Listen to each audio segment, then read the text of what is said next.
Good afternoon, everyone. Before I begin, let me extend my heartfelt condolences, sympathies, and prayers to our former colleague, Liz Cheney, to Mrs. Cheney, and to the entire Cheney family on the passing of Vice President Dick Cheney.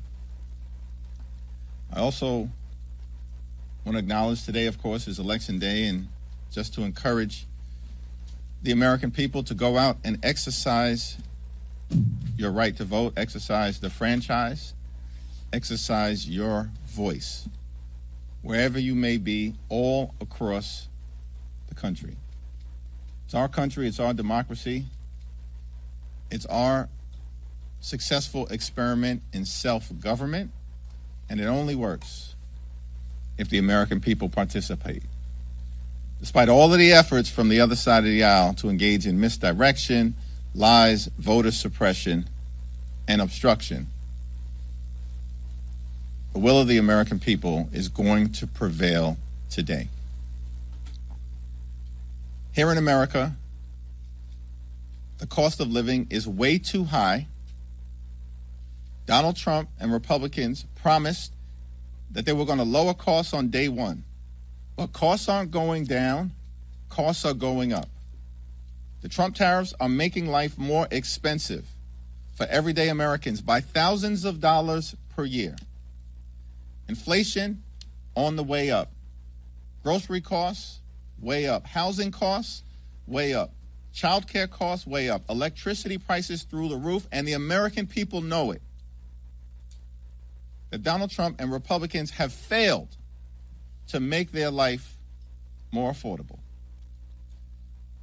And now in the midst of this 35-day Trump-Republican shutdown, Republicans refuse to extend the Affordable Care Act tax credits, which is going to result in tens of millions of Americans experiencing dramatically increased premiums, copays, and deductibles.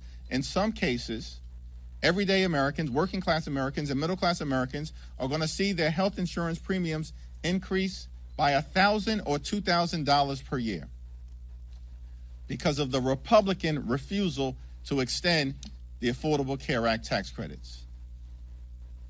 Donald Trump and Republicans in the House and the Senate have failed the American people, and the American people know it.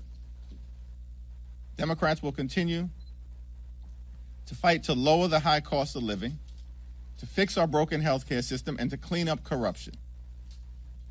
In the Congress, in the courts, and certainly as it relates to Donald Trump and his administration, the most corrupt administration in American history. We want to reopen the government. We want to find a bipartisan path forward toward enacting a spending agreement that actually makes life better for the American people, that lowers costs for the American people, as opposed to the Trump economy where things are getting more expensive by the day. And of course, we have to decisively address the Republican healthcare crisis that is crushing the American people all across the land. Questions?